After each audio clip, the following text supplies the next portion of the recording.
Being a fine day we went out for picnic at Okhla. ठीक, इसके लिए आप रूल यहाँ पे समझिएगा कि जब आपका डे टाइम वेदर साइट आदि के लिए इंट्रोडक्टरी सब्जेक्ट इट का प्रयोग किया जाता है तो बीइंग के पहले क्या करेंगे, इट का प्रयोग करेंगे। ठीक है, तो इंट्रोडक्टरी सब्जेक्ट क्या करेंगे इसके पहले, जैसे यहाँ पे देख सकते हैं यहाँ पे क्या है, डे लिखा हुआ है ना, डे हो इसके जगह टाइम हो, इसके जगह वेदर हो या साइट हो, तो इसके लिए इंट्रोडक्टरी सब्जेक्ट क्या किसका यूज़ करते हैं, इट का प्रयोग करते हैं ना। लेकिन किसके पहले, तो बीइंग के पहले इट का प्रयोग करते हैं। जैसे it being a fine day लिख सकते हैं आप, it being a fine day, या इसको it was a fine day भी आप लिख सकते हैं।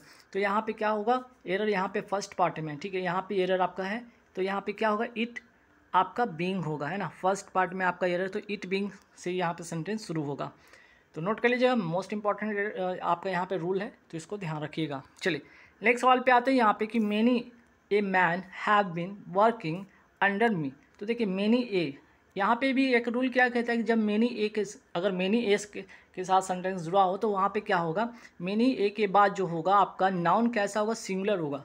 ठीक है, यहाँ पे देख रहे होंगे जो नाउन है आपका क्या है, यहाँ पे जो ये नाउन है वो क्या होगा आपका, सिंगुलर होगा। ठीक है, तथा जो वर्ब जो सिंगुलर होगा और साथ ही साथ जो यहाँ पे वर्ब भी होगा वो क्या होगा, आपका वर्ब भी होगा जो आपका सिंगुलर होगा। तो यहाँ पे हैव ना होकर हैव के जगह पे क्या होगा, ये नहीं होकर इसके जगह पे हैज़ होगा। ठीक, तो सेंटेंस होगा many a man has been working under me. ठीक है, चलिए तो सेकंड रूल आपने सीखा।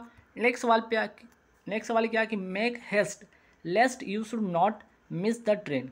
देखिए लेस्ट का मतलब यहाँ पे देख सकते हैं, लेस्ट यहाँ पे लिखा हुआ, लेस्ट का मतलब होता है ऐसा ना हो कि, मतलब क्या कि ऐसा ना हो कि आपकी ट्रेन छूट जाए, है ना, ऐसा ना हो कि जल्दी करें, ऐसा ना हो कि आपकी ट्रेन छूट जाए। तो लेट्स के साथ आप क्या करेंगे, पहला चीज़ कि लेट्स का मतलब ही होता है ऐसा ना हो। यहाँ पे ऑलरेडी न का जो है, नो जो है आपका निगेटिव यहाँ पे ऑलरेडी दिखाता है, तो निगेटिव दिखा ही रहा है इस वर्ड से, तो इसके लिए हम नॉट का यूज़ नहीं करेंगे। तो यहाँ पे देख रहे हैं यहाँ पे नॉट का यूज़ किया हुआ है जो कि नहीं होगा। ठीक है, गलत होगा यहाँ पे।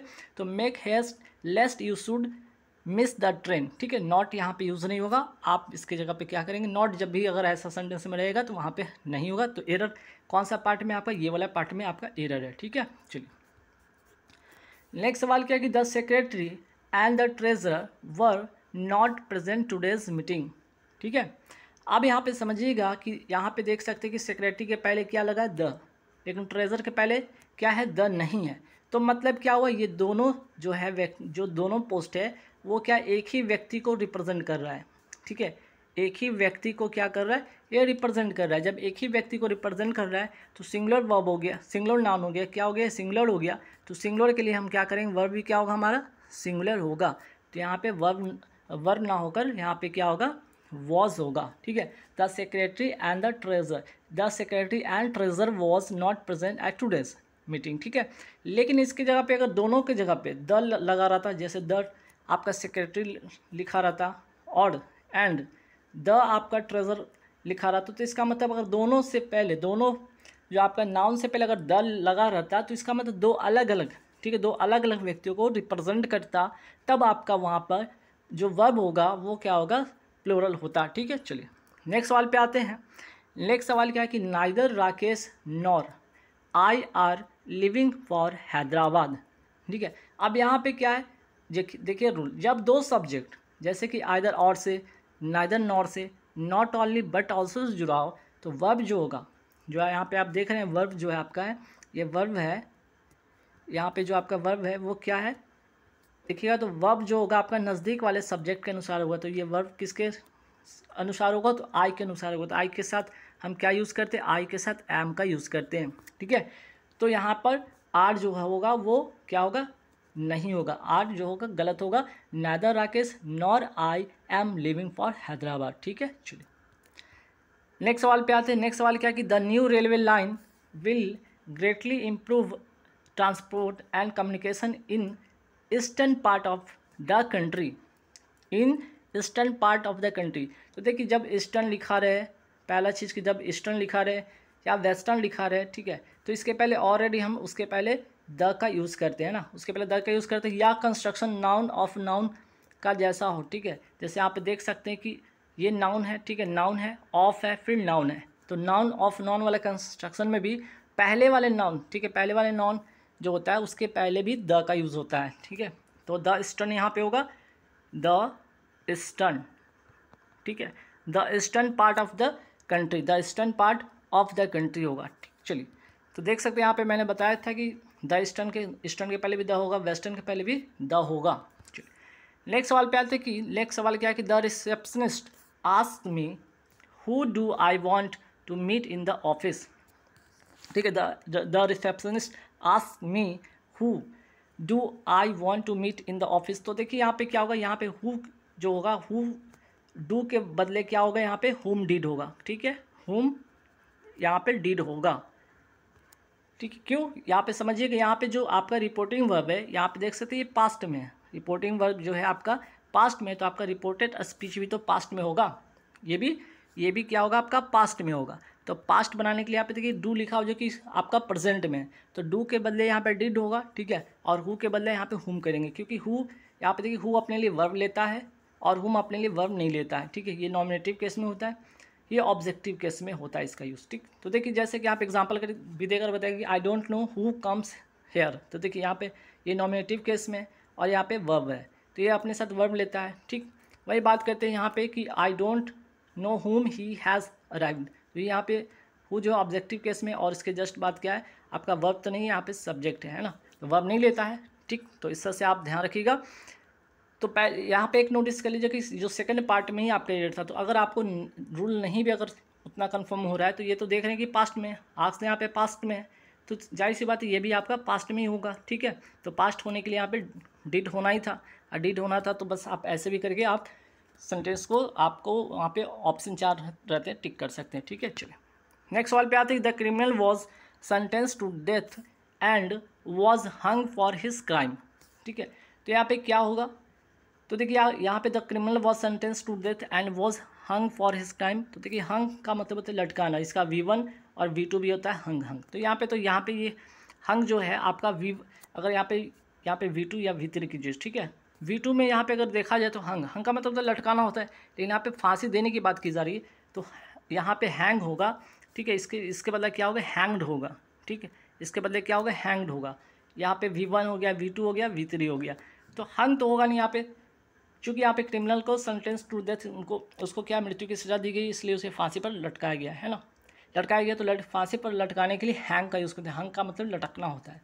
ठीक, चलिए नेक्स्ट सवाल पे आते हैं। The villagers fled away the villagers fled away their houses when they saw the flood water rising.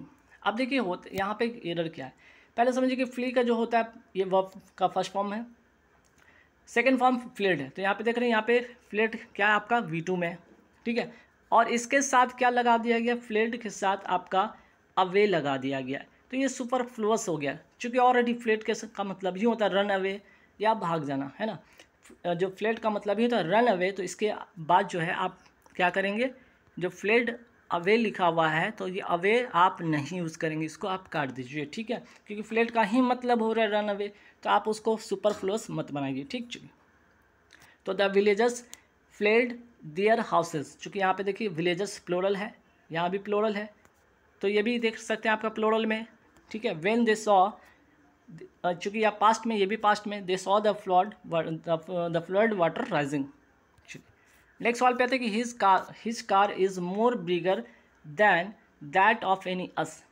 ऐसे सेंटेंस में देखिएगा बिगर जो क्या है आपका, एक तो होता है आपका पॉजिटिव होता है, कंपैरेटिव होता है, सुपरलेटिव होता है। Positive degree, comparative degree, positive degree, comparative degree, superlative degree. ठीक है, तो यहाँ पे कंपैरेटिव की बात हुई, तो बिगर का मतलब ये होता है कि कंपैरेटिव डिग्री में, तो उसके पहले बिगर के पहले आप डबल कंपैरेटिव नहीं लगा सकते। ठीक है, डबल कंपैरेटिव जो होगा वो नहीं होगा। His car is bigger than that of any us होगा, तो बिगर के पहले आप मोर ना लगाएं, सुपरफ्लुअस हो जाएगा, क्योंकि ऑलरेडी वो कंपैरेटिव डिग्री को रिप्रेजेंट कर रहा है, आप उसके पहले मोर लगा के डबल कंपैरेटिव नहीं बनाइए। ठीक है, नेक्स्ट सवाल क्या, वन ऑफ माई अंकल्स। देखिए वन ऑफ के बाद, ठीक है, इसके बाद एक रूल नोट कीजिए, वन ऑफ के बाद जो नाउन होगा आपका वो क्या होगा, प्लूरल होगा, और जो वर्ब होगा आपका वो क्या होगा, सिंगुलर होगा। ये बात आप नोट कर लीजिए। तो वन ऑफ के बाद देखिएगा यहाँ पे अंकल्स क्या है, नाउन है, और नाउन मैंने जैसे बताया कि प्लूरल होता है, प्लूरल है। ठीक है, उसके बाद जो वर्ब है मैंने क्या बताया, सिंगुलर होता है, सिंगुलर है तो ये सेंटेंस नो एरर है, ठीक है, सेंटेंस में कोई एरर नहीं है। One of my uncles is doctor in America, ठीक। चलिए नेक्स्ट सवाल पे आते हैं कि yesterday I met an old friend when I am going to the market. अब यहाँ पे देखिएगा कि दो अलग अलग, यहाँ पे व्हेन से पहले और व्हेन के बाद, ठीक है, दोनों क्लॉज यहाँ पे दोनों सेंटेंस को देखिएगा, व्हेन के पहले और व्हेन के बाद क्या पास्ट की दो घटना है। जो जारी था उसके लिए पास्ट कंटिन्यूस होगा, जो जारी था यहाँ पे देखिए, इसके बाद जो था ये जारी था, सेंटेंस में ये जारी था, तो जारी था के लिए यहाँ पे एम की जगह पे क्या होगा, आई वॉज होगा, ठीक है।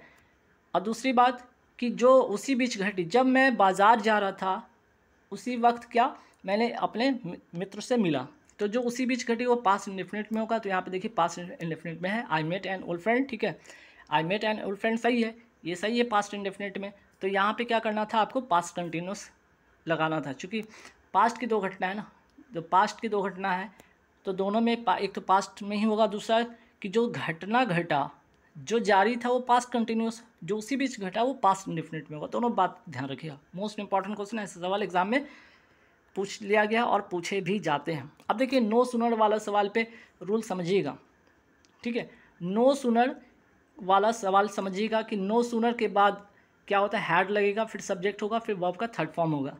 तो यहाँ पे सेंटेंस देखिए, no sooner we entered than he got up and left room. पहले यहाँ पे देखिएगा नो सुनर के साथ मैंने क्या बताया, दैन लगता है, तो नो सुनर के साथ तो दैन है, ये सही बात है, ये सही बात है कि नो सुनर के साथ दैन लगता है। अब दूसरा सवाल कि यहाँ पे देखिएगा V3 है, V3 है, तो जब V3 है तो उसके पहले क्या होगा, नो सुनर के बाद यहाँ पे फर्स्ट पार्ट में एरर है, तो नो सूनर, ठीक है, नो सूनर हैड होगा, no sooner had we entered, ठीक है, इंटर्ड यहाँ पे कीजिएगा, अब जाकर सेंटेंस सही होगा। तो फर्स्ट पार्ट में क्या है आपका, यहाँ पे फर्स्ट पार्ट में आपका एरर है, ठीक है, no sooner had we entered than he got up and left room, ठीक है, एंड लेफ्ट रूम, ठीक है। अब यहाँ पे समझिएगा दोनों बातें, अगर यहाँ पे वर्ब का फर्स्ट फॉर्म होता है यहाँ पे, तो यहाँ पे डिड होता, नो सूनर के साथ यहाँ पे ध्यान रखिएगा दैन का यूज़ होता है, और यहाँ पे इसको ठीक कीजिए, नो सुनर नहीं, यहाँ पे कब होगा, जैसे कि हार्डली, HARDLY, हार्डली के साथ हम क्या किसका यूज़ करते हैं, वैन का यूज़ करते हैं, हार्डली के साथ हम, या स्कार्सली के साथ, ठीक है, स्कार्सली के साथ क्या यूज़ करते हैं हम, वैन का यूज़ करते हैं, ये भी ध्यान रखिएगा। हालांकि इसको पीरियड में ठीक करा दूंगा, नो सुनर के साथ दैन, हार्डली और स्कार्सली के साथ वैन का यूज़ होता है, ठीक है। चलिए नेक्स्ट सवाल पे आते हैं, many of us don't know to swim at all. तो देखिए यहाँ पे जो है आपका है इन्फिनेटिव, यहाँ पे देख सकते हैं इन्फिनेटिव फॉर्मेशन में इसको इस तरह से बनाया जाता है सेंटेंस को, जैसे many of us don't know, know के बाद जो है आपका, नो के बाद आपका हाउ टू यहाँ पे यूज़ होगा, ठीक है, how to swim at all होगा, एट ऑल होगा, ठीक है। अब जाके सेंटेंस सही होगा, तो आपको करना क्या है, यहाँ पे टू के पहले हाउ का यूज़ करना होगा, ठीक। चलिए नेक्स्ट सवाल पे आते हैं, eight last he was married with a poor girl. देखिए मैरिड विद और मैरिड टू कब लगेगा, मैरिड टू लगेगा जब कोई वुमेन से शादी हो रहा है, तो वहाँ पे टू लगेगा, तो यहाँ पे ये क्या है आपका, वुमेन है, वुमेन से शादी हो रहा है, तो मैंने अभी क्या बताया, वुमेन के लिए आपको टू का यूज़ करना पड़ेगा, तो विथ यहाँ पे नहीं होगा बल्कि यहाँ पे टू होगा, ठीक है। तो सेकंड आपका थर्ड पार्ट में एरर है, at last he was married to a poor girl. अगर मैन से होता तो यहाँ पे विथ का यूज़ होता, यहाँ अगर मैन होता तो विथ सही था, लेकिन यहाँ पे वुमेन है तो इसलिए यहाँ पे टू होगा, ठीक। चलिए नेक्स्ट सवाल पे आते हैं, she said that she will help me when ever I was in difficulty. अब देखिए यहाँ पे फिर से रिपोर्टिंग जो वर्ब आपका है, रिपोर्टिंग वर्ब क्या है आपका, पास्ट में है, तो जाहिर सी बात है जो आपका रिपोर्टेड वर्ब होगा यहाँ पे, तो रिपोर्टिंग वर्ब आपका जो है आपका पास्ट में, तो रिपोर्टेड जो स्पीच होगा, ठीक है, रिपोर्टेड जो स्पीच होगा वो भी क्या होगा, पास्ट में होगा। तो पास्ट होने के लिए यहाँ पे विल की जगह पे क्या होगा, विल की जगह पे यहाँ पे वुड होगा, ठीक है, ये सही है, यहाँ पे गलत है, मतलब सेकंड थर्ड पार्ट में आपका यहाँ पे एरर है। चलिए नेक्स्ट सवाल पे आता है कि your flat is superior then that of mine in all respects, ठीक है, in all respect, your flat is superior then that of mine all, यहाँ पे एस्पेक्ट्स यहाँ पे कीजिएगा, ठीक है, ये रिस्पेक्ट नहीं एस्पेक्ट्स, यहाँ पे एस्पेक्ट्स कीजिए। चलिए तो यहाँ पे मेन रूल पर आते फोकस करते हैं कि रूल क्या है, जब आप superior, inferior, senior, junior, prior और पोस्टीरियर देखें तो इसके साथ क्या होता है, टू का यूज़ होता है, ठीक है, नॉट दैन का, है ना, यहाँ पे दैन का यूज़ नहीं होगा बल्कि टू का होता है। यहाँ पे सेंटेंस में हमको समझना क्या था, सेंटेंस में हमको ये समझना था कि रूल क्या कहता है, सुपेरियर हो इन्फीरियर हो इनके साथ क्या यूज़ करते हैं, इनके साथ हम टू का यूज़ करते हैं। ये बात को ध्यान रखना है आपको, ठीक है। तो ऐसे 5-6 जो वर्ड आपको यहाँ पे दिख रहा होगा उनको क्या करना होगा, आपको ध्यान रखना होगा। चलिए फिर आगे बढ़ते सवाल पे। नेक्स्ट क्या है, आई टोल्ड, है ना। यहाँ पे देखिएगा, I told him the story, I told him the story in details to make him understand it fully, ठीक है, understand it fully. I told him the story in details to make him understand. थोड़ा सा इसको sentence को यहाँ पे देखते हैं। चलिए यहाँ पे सेंटेंस सही है, I told him the story in details to make him understand it fully. देखिए अब यहाँ पे ये वर्ड दिख रहा होगा इन डिटेल्स, इस पे देखिएगा फ्रेज जो होता है कभी चेंज नहीं होता है। पहला बात, फ्रेज कभी चेंज नहीं होता है, तो यहाँ पे इन डिटेल होगा, इन डिटेल्स गलत है। तो यहाँ पे क्या एरर है आपका, सेकंड वाले पार्ट में एरर है, यहाँ पे इन डिटेल होगा, ना कि एस लगाकर इसको गलत करें, ठीक है। इन डिटेल होगा ना कि इन डिटेल्स। इसी तरह इन डेंजर होता है, इन डेंजर अगर रहता है तो यहाँ पे ये गलत होता है। चलिए नेक्स्ट सवाल पे आते हैं कि cattles were grazing in the meadow near our farm. अब देखिए चूँकि आपको पता है कैटल हो गया, पीपल हो गया, फोक, जेंट्री, पुलिस, चिल्ड्रन, ये सारे के सारे ऑलरेडी अपने आप में प्लूरल है, तो इनके साथ प्लूरल वर्ब का यूज़ होता है। अब देखिए यहाँ पे ऑलरेडी जब कैटल प्लूरल है तो इसके साथ एस लगाकर इसको प्लूरल बनाकर क्या गलत होगा, ऑलरेडी वो प्लूरल उसमें एस क्यों लगाएंगे, तो ये वाला पार्ट में आपका एरर है। यहाँ पे सिर्फ कैटल होगा क्योंकि ऑलरेडी ये प्लूरल में है ना। चलिए नेक्स्ट सवाल पे आते हैं कि you are really senior than. अभी मैंने बताया कि सीनियर जूनियर इंटीरियर पोस्टीरियर के साथ आप टू लगाते हैं, तो यहाँ पे दैन नहीं होगा बल्कि आपका टू होगा, है ना। यहाँ पे क्या होगा, टू होगा, टू मी इन एज, है ना। You are really senior to me in age, ठीक। चलिए नेक्स्ट सवाल पे आते हैं कि the theory of relativity is so complicated as we can not describe in a few sentences. अब देखिए तो थ्योरी की बात हो रही है, the theory of relativity is so complicated, तो सो के साथ क्या होता है, कंजक्शन के तौर पे आप यहाँ पे क्या करते हैं, सो डैश डैश दैट का यूज़ होता है। सो दैट वाला यहाँ पे कंजंक्शन होगा तो यहाँ पे एज नहीं होगा बल्कि क्या होगा, आपका दैट का यूज़ होगा, ठीक है। ये सही है, यहाँ पे ये गलत होगा। तो so complicated that we can not describe it in a few sentences, ठीक है। चलिए नेक्स्ट सवाल पे आते हैं कि दिस मशीन लुक्स गुड, ठीक है। This machine looks good but it very badly design, ठीक है। मशीन तो ठीक है, देखने में अच्छा है, लेकिन इसकी डिज़ाइन जो बहुत ही ख़राब है। एंड डजंट वर्क गुड, तो डजंट वर्क गुड नहीं होगा, यहाँ पे डजंट वर्क आपका वेल होगा। समझिएगा वेल क्या होता है, एडवर्ब होता है अपने आप में, ठीक है। वर्ब क्या अपने आप में एडवर्ब है, जैसे डूइंग वेल बोलते हैं, वर्क वेल बोलते हैं, है ना। तो होता है क्या एक्चुअली कि वर्ब की विशेषता, जैसे वर्ब जो आपका वर्ब की विशेषता बताता है कौन, आपका एडवर्ब बताता है ना। वर्ब की विशेषता कौन बताता है, एडवर्ब। तो वर्ब के बाद आपका क्या होगा, वेल होगा। नेक्स्ट सवाल पे आते हैं कि he is well known for both, ठीक है। He is well known for both his kindness as well as his understanding. तो बोथ के बाद देखिए एज वेल एज का जो यहाँ पे कनेक्टिविटी है, जो ये कंजंक्शन ये गलत है। बोथ के साथ क्या होता है, एंड कंजंक्शन यूज़ होता है, तो यहाँ पे क्या करेंगे, एंड का यूज़ करेंगे। He is well known for both his kindness and his understanding, ठीक है। चलिए नेक्स्ट सवाल क्या है कि I will work for you as long as you will pay well. मैं आपके साथ काम करूंगा जब तक क्या है आपका, I will work for you, मैं आपके साथ काम करूंगा, as long as you will pay well, जब तक आप क्या करते हैं, पे देते हैं, अगर आप हमको है ना अच्छा पेमेंट करते हैं तब तक मैं अच्छा आपके लिए काम करूंगा, है ना। तो यहाँ पे देखिएगा क्या है सेंटेंस, इस तरह के सेंटेंस में होता क्या है, जो आपका मेन क्लॉज है वो तो फ्यूचर इंडेफिनिट में होता है, ठीक है। ये आपका मेन क्लॉज है, ठीक है। तो ये तो आपका देख रहे हैं यहाँ पे विल लगा हुआ है, तो विल है तो आपका फ्यूचर इंडेफिनिट में सही है।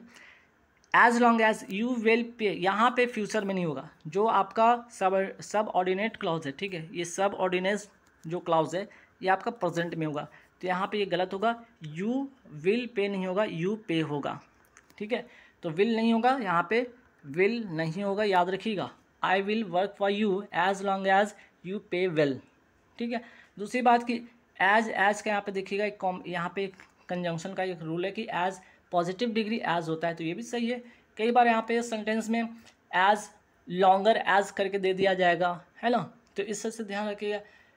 एज फास्टली एज कर दिया जाएगा, तो यहाँ पे इस तरह का वर्ड जो होगा नहीं होगा बल्कि पॉजिटिव डिग्री होगा। तो यहाँ पे इस सेंटेंस में एक और रूल भी था, उसको भी आप नोट कर लीजिएगा। नेक्स्ट सवाल पे आते हैं, और लास्ट सवाल आज की इस वीडियो का कि one of the two principles he put forward, the last one was the more difficult to understand. यहाँ पे समझिएगा, पहले रूल समझिए। लास्ट जो होता है, यहाँ पे देख रहे हैं लास्ट लिखा हुआ, लास्ट दो से अधिक व्यक्ति या वस्तुओं के क्रम को बताने के लिए किया जाता है, ठीक है। लेकिन यहाँ पे देखिए दो से अधिक व्यक्ति की बात हो रही है, यहाँ पे ओनली टू, ये क्या लिखा हुआ टू, मतलब सिर्फ दो व्यक्तियों के लिए। तो दो व्यक्तियों के लिए मैं यहाँ पे क्या बताया, दो चीज़ के लिए यहाँ पे होगा लेटर का यूज़ होगा। तो यहाँ पर क्या लास्ट की जगह पे आप क्या करेंगे, लेटर का यूज़ करेंगे, क्योंकि दो व्यक्ति या वस्तुओं को क्रम बताने के लिए होता है ना। तो द यहाँ पे दो प्रिंसिपल्स की बात हो रही है, दो थ्योरी, जो सिद्धांत उसके बारे में बात हुआ था। जो लास्ट वाला है ना, यहाँ पे लास्ट वाला मीन्स अगर दो से ज़्यादा हो तब होता है, लेकिन यहाँ पे दो जो थ्योरी है, ठीक है, मान लीजिए पहला ये दूसरा है, तो इस सेकंड वाला की बात हो रही है। तो ऐसे करने समय लेटर मतलब बाद वाला, इसके ठीक सेकंड वाला या बाद वाला जो होगा वो क्या होगा, डिफिकल्ट टू अंडरस्टैंड, है ना। तो जैसे एग्जांपल के तौर पे यहाँ पर समझिए कि Ram and Shyam are friends, ठीक है, Ram and Shyam are friends, the latter is a doctor. The latter is a doctor किसको बताएगी, श्याम के बारे में बताएगी, जो सेकंड वाला है श्याम वो डॉक्टर है। वही बात है Ram Shyam and Mohan are friends, तो यहाँ पे द लास्ट कब लगाया गया, तो मोहन के लिए लास्ट लगाया गया कि लास्ट वाला जो डॉक्टर है। तो देखिए यहाँ पे 3 व्यक्ति के लिए था तो लास्ट लगाया गया, 2 व्यक्ति था तो आपको लेटर लगाया गया। तो guys criminal was totally taken dash when the police recognised him. अब यहाँ पे क्रिमिनल की बात रही, पुलिस रिकॉग्नाइज की बात रही, तो क्या क्रिमिनल को पुलिस क्या किया, रिकॉग्नाइज कर लिया है। तो क्या टोटली क्या हुआ, क्रिमिनल टोटली क्या हो गया, टेकन अबैक हो गया, अप हो गया, फॉर हो गया या अवे हो गया, क्या हो गया। तो ध्यान रखिए यहाँ पे टेकन अबैक जो होगा, ठीक है, टेकन अबैक हो गया है ना, आंसर होगा टेकन अबैक। टेकन अबैक का मतलब सरप्राइज होना, और ये पैसिव जो फॉर्म होता है उसमें यूज़ होता है, तो ध्यान रखिएगा। तो इसका मतलब हुआ क्या कि the criminal was totally taken, ठीक है, the criminal was totally taken aback, मतलब कि टोटली क्या हुआ, वो सरप्राइज हो गया। कब, जब वो पुलिस उसे पहचान ली, तो क्या हुआ, वो टोटली सरप्राइज्ड हो गया, है ना। तो ध्यान रखिएगा यहाँ पे जो आंसर होगा आपका टेकन अबैक होगा, ठीक है।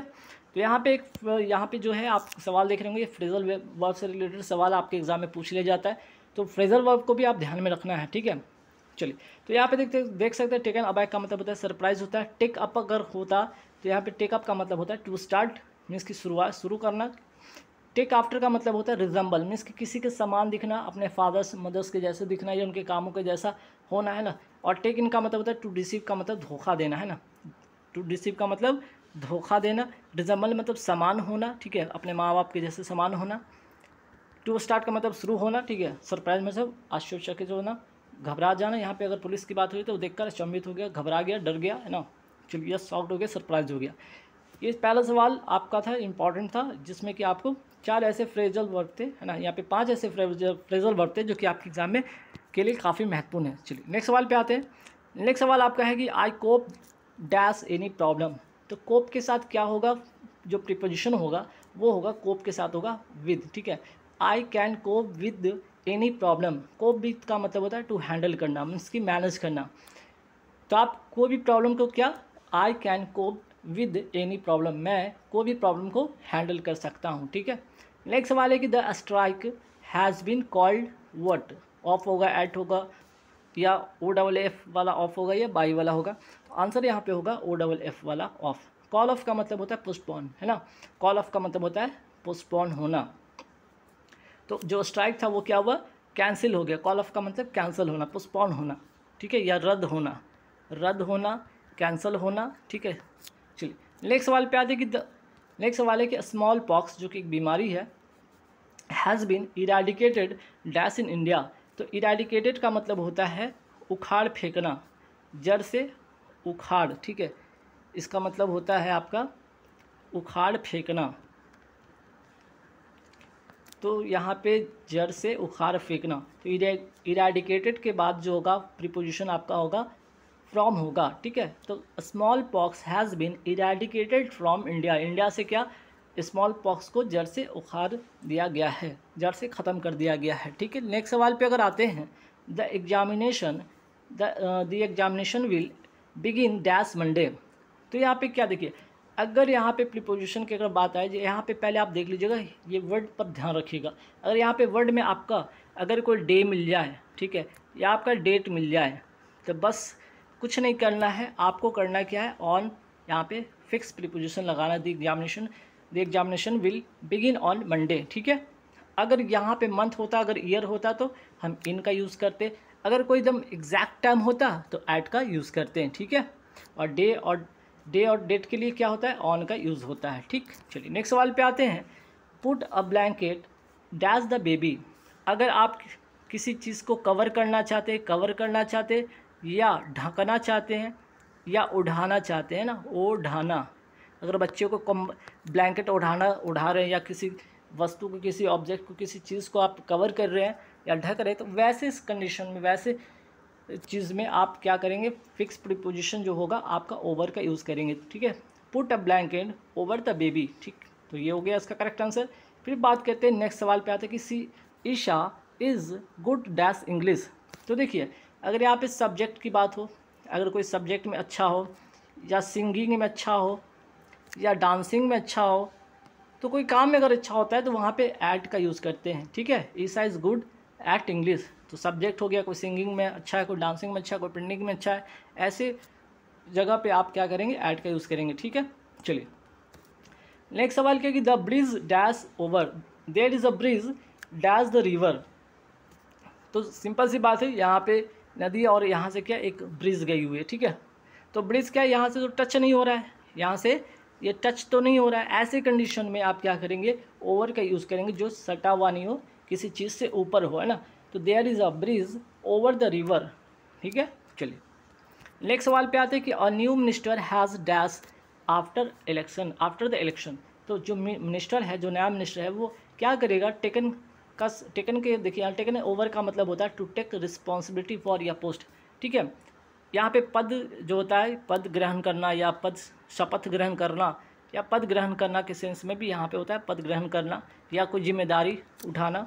टेक डाउन का मतलब होता है लिखना, टू राइट। टेक ऑफ, जैसे कि टेक ऑफ कहते हैं प्लेन के सेंस में आप टेक ऑफ कहते हैं, टेक ऑफ का मतलब होता है छोड़ना, ठीक है। टू लीव द लैंड है ना, या टू फ्लाई के सेंस में होता है। टू पुट ऑफ का मतलब जो कपड़े हैं आपको उसको उतारने के सेंस में आप टेक ऑफ करते हैं।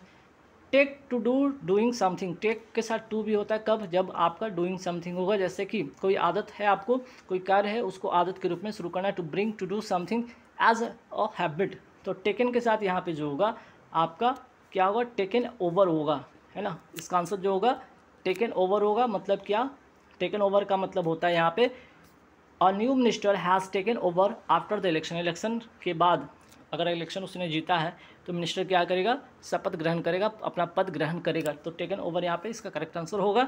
नेक्स्ट सवाल पे आते हैं कि देखिए, अब बात करते हैं अग्रीज के साथ क्या फिक्स प्रीपोजिशन होता है। जैसे आरती अग्रीड डैश माई प्रपोजल। तो देखिए, अगर यहाँ पे प्रपोजल है, अगर यहाँ पे कोई ऑब्जेक्ट है प्रपोजल, तो उसके साथ हम टू का यूज़ करते हैं। मीन्स कि क्या होगा यहाँ पे, अग्री टू, ठीक है। आरती अग्री टू माई प्रपोजल। अगर कोई व्यक्ति होता तो वहाँ पे विद का यूज़ करते हैं, प्रपोजल है तो आप टू का यूज़ करेंगे, ठीक है। नेक्स्ट सवाल पे आते हैं, ही एडिक्टेड डैश स्मोकिंग। अगर एडिक्टेड है स्मोकिंग का तो उसके साथ जो फिक्स प्रीपोजिशन होगा वो होगा to. He addicted to smoking, ठीक है। चलिए नेक्स्ट सवाल पे आते हैं, he said dash the shade of tree.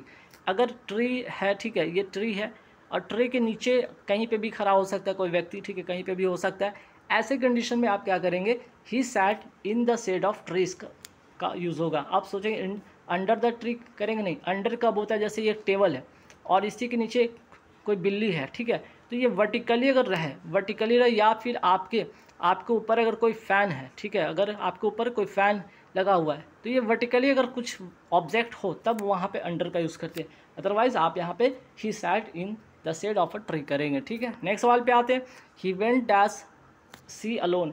He went dash sea alone, यहाँ पे होगा आपका फिक्स प्रीपोजिशन टू होगा। टू डायरेक्शन के सेंस में होता है, ठीक है, डायरेक्शन के सेंस में आपका टू यूज़ का यहाँ पे होगा। क्योंकि अगर आप जाते हैं कहाँ, अलोन, कहाँ जा रहे हैं आप, समुद्र के किनारे जा रहे हैं या आपने समुद्र के किनारे गया था या आपने, he went dash sea alone, he went to sea alone, ठीक है। अब आइए यहाँ पे डील इन और डील विद का यहाँ पे देखेंगे और डील आउट का इंपॉर्टेंट रूल्स यहाँ पे देखिए। डील इन का मतलब होता है टू हैव बिजनेस ऑफ। अगर आप बिजनेस के सेंस में बात करते हैं तो वहाँ पे डील के साथ इन होता है। अगर आप किसी व्यक्ति के साथ व्यवहार का यूज़ करते हैं तो वहाँ पे डील के साथ विद का होता है। अगर आप कोई चीज़ को डिस्ट्रीब्यूट करते हैं, डिस्ट्रीब्यूट के साथ आप वहाँ पर डील आउट का यूज़ करते हैं। यहाँ पे स्टेशनरी है, अगर स्टेशनरी में आप क्या करते हैं, आप बिजनेस या व्यापार ही तो करते हैं, तो यहाँ पे डील के साथ क्या हो जाएगा, आपका फिक्स प्रीपोजिशन इन हो जाएगा, ठीक है। और इस रूल को भी याद रखिएगा। उसी बेस्ट यहाँ पे भी सवाल है कि द ट्रेडर डील क्या होगा, डील इन राइस होगा, क्योंकि वो क्या कर रहा है, ट्रेडर हो जो व्यापारी है राइस का, चावल का क्या व्यापार करता है, तो डील इन होगा। नेक्स्ट सवाल पे आते हैं कि ही was convicted dash man slaughter. Man slaughter का मतलब होता है नर हत्या, ठीक है। अब यहाँ पे देखिए कन्विक्टेड के साथ, अगर कोई कन्विक्ट है कोई व्यक्ति किसी दोस्त से, तो उसके साथ कन्विक्टेड के साथ ऑफ का यूज़ करते हैं, प्रीपोजिशन ऑफ का यूज़ करते हैं। He was convicted of manslaughter. Next सवाल पे आते हैं the father was angry and cast dash his son. अब देखिए कास्ट के साथ दो यहाँ पे सवाल देखिए जो इंपॉर्टेंट है, जैसे कास्ट के साथ ऑफ का मतलब होता है नकारना या हटाना या नेगलेक्ट करना, और कास्ट डाउन का मतलब तो फेंकना या थ्रो करना, ठीक है। यहाँ पे क्या हो रहा है, अगर फादर एंग्री हो रहे हैं तो क्या अपने जो उसका उनका जो सन है उसको क्या कर रहे हैं, नेगलेक्ट कर रहे हैं, नकार दिए गुस्सा के कारण, है ना। तो यहाँ पे कास्ट के साथ क्या होगा, कास्ट ऑफ होगा, ठीक है। नेक्स्ट सवाल पे आते हैं कि don't look dash on women. अब देखिए यार look, don't look dash on women, तो यहाँ पे लुक डाउन, लुक अप और लुक अप टू का यहाँ पे रूल देखिए।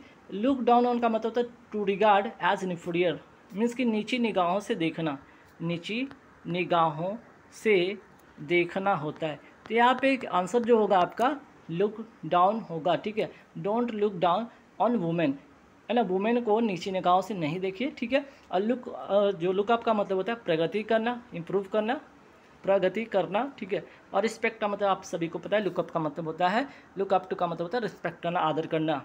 नेक्स्ट सवाल पे आते हैं, she was born dash rich parents, ठीक है। She was born dash rich parents. अब देखिए यहाँ पे बॉर्न ऑफ कब होता है और बॉर्न टू कब होता है। बॉर्न ऑफ जब पेरेंट्स के अगर सेंस, अगर पेरेंट के सेंस में हो तो वहाँ पे आप बॉर्न के साथ ऑफ का यूज़ करेंगे, ठीक है। अगर वो पैसिव सेंटेंस में हो तब वहाँ पे बॉर्न के साथ टू करेंगे। तो यहाँ पे सी वॉज बॉर्न, यहाँ पे क्या होगा, she was born of rich parents, ठीक है। तो यहाँ पे देखिए पेरेंट्स वाला वर्ड आया, तो पेरेंट्स के लिए मैंने आपको बताया था कि ऑफ का होगा, ठीक है। कहने का मतलब she was born of rich parents, वो रिच पेरेंट्स से बिलोंग करती है, अब उसका जन्म जो हुआ है रिच पेरेंट्स में जन्म हुआ है, ठीक है। नेक्स्ट सवाल पे आते हैं, there was no trace dash finger prints. तो ट्रेस के साथ यहाँ पे आंसर होगा आपका फिक्स प्रीपोजिशन ऑफ होगा, trace of. There was no trace of finger prints, finger prints का एक भी ट्रेस नहीं था, एक भी वहाँ पे सुराग नहीं था, ऐसे यहाँ पे होगा इसका मतलब, ठीक है। नेक्स्ट सवाल पे आते हैं, I have not seen you dash a week. देखिए फॉर और वीक का सवाल क्या होता है, देखिए यहाँ पे फॉर जब पीरियड ऑफ टाइम का यूज़ होता है तब, और सिंस पॉइंट ऑफ टाइम के लिए होता है, और ये दोनों जो होता है प्रेजेंट परफेक्ट कंटिन्यूस टेंस के सेंस में यूज़ होता है। जब ऐसी सवाल है तो प्रेजेंट परफेक्ट कंटिन्यूस या प्रेजेंट पास्ट परफेक्ट जो होता है पास्ट परफेक्ट कंटिन्यूस टेंस में यूज़ होता है। तो यहाँ पे देखिए जब वीक क्या आपका पीरियड है, तो पीरियड के लिए हम क्या करेंगे, तो पीरियड के लिए, पीरियड ऑफ टाइम के लिए आप फॉर का यूज़ करेंगे। I have not seen you for a week, ठीक है। तो यहाँ पे देख लीजिए ऐसे कंडीशन में आप प्रेजेंट परफेक्ट कंटिन्यूस या पास्ट परफेक्ट कंटिन्यूस या पास्ट परफेक्ट या प्रेजेंट परफेक्ट में यूज़ करते हैं आप इस चीज़ को, ठीक है। नेक्स्ट सवाल पे आते हैं, once he has sign the agreement, एक बार उसने साइन कर दिया एग्रीमेंट पर, तो he would not able to, क्या होगा, अगर एक बार साइन कर दिया तो वो क्या करेगा, वो एबल नहीं होगा, क्या वो मुकर नहीं सकता है, ठीक है। अगर उसने एक बार साइन कर दिया तो वह मुकर नहीं पाएगा, ही वोंट एबल टू। अब बैकअप होगा, बैक इन होगा, बैकआउट होगा, बैक इट होगा। तो यहाँ पे देख लीजिए बैक आउट और बैक अप या बैक ऑफ का मतलब क्या होता है। तो यहाँ पे तो आंसर होगा बैकआउट, मतलब बैकआउट का मतलब मुकर नहीं सकेगा, है ना, मुकर जाना। तो यहाँ पे डोंट मुकर जाना। तो यहाँ पे बैकआउट का मतलब to choose not to do something agreed, मतलब किसी बात पर सहमति से मुकर जाना, है ना। तो ये आंसर तो हो गया बैकआउट, लेकिन बैकअप का अगर सवाल आ जाए तो बैकअप का मतलब क्या होता है, बैकअप का मतलब होता है सपोर्ट करना, और बैक ऑफ का मतलब होता है to choose not to do take action, कि अगर मुश्किल में आप फंस रहे तो वहाँ से आप पीछे हट जाना, है ना, पीछे हट जाना, इसका मतलब होता है पीछे हट जाना, मुश्किल में फंसने से पहले पीछे हट जाना, इसका मीनिंग होगा। नेक्स्ट सवाल पे आते हैं, I know dash certain that he has gone to England. तो आई नो के साथ यहाँ पे क्या होगा, आई नो के साथ यहाँ पे फॉर होगा, चूँकि यहाँ पे वर्ड देख लीजिए सर्टेन है, तो सर्टेन के लिए आप फॉर सर्टेन का यूज़ करेंगे। अगर यहाँ सर्टेनिटी होता तो विथ का यूज़ होता, तो यहाँ पे आंसर आपका फॉर होगा। I know certain I know for certain that he has gone to England. ठीक है, नेक्स्ट सवाल पे आते हैं कि his father was dash the same business. अब देखिए यहाँ पे managing over involved with engage in या इनलिस्टेड इन, सूची में इनलिस्टेड का मतलब किसी कार्य सूची में होना नहीं, यहाँ पे क्या है, his father was endowed with the same business होगा। इनडो विद का मतलब होता है आप किसी गुण में आप संपन्न हैं या फिर आप बिजनेस में एक्सपर्ट हैं, वहाँ पे आप क्या करते हैं, इनडो विद का यूज़ करते हैं। तो his father was endowed with the same business होगा। ठीक है, और नेक्स्ट सवाल पे आते हैं। नेक्स्ट सवाल क्या है, it is due to this lethargy. ठीक है, लेथार्जी का मतलब होता है आलसी, सुस्ती, इस तरह का सुस्त या आलसी जिसको कहते हैं। तो it is due to this lethargy that, तो यहाँ पे मेन जो यहाँ पे आपका इंपॉर्टेंट क्या है रूल यहाँ पे समझिएगा, द प्लान के साथ क्या होगा, द प्लान फेल थ्रू होगा, फेल आउट होगा, फेल ऑफ होगा, फेल अवे होगा। फेल थ्रू का मतलब होता है असफल हो जाना, फेल आउट का मतलब होता है घटित होना, फेल ऑफ का मतलब होता है कमी आना, और फॉल आउट, यहाँ पे फॉल ऑफ का मतलब होता है कमी आना, फॉल अवे का मतलब किसी से दूरी बना लेना। तो fall through, fall out, fall of, fall away, 4 यहाँ पे इंपॉर्टेंट रूल है, आप इसे रख लीजिएगा। ठीक है, तो यहाँ पे देखिए अब क्या है, it is due to lethargy का मतलब होता है आलसी या सुस्ती, है ना। तो उसके अपने आलसीपन के कारण उसका जो प्लान है क्या हो गया, असफल हो गया। फॉल के साथ यहाँ पे आंसर होगा थ्रू होगा, है ना, आंसर क्या होगा, थ्रू होगा।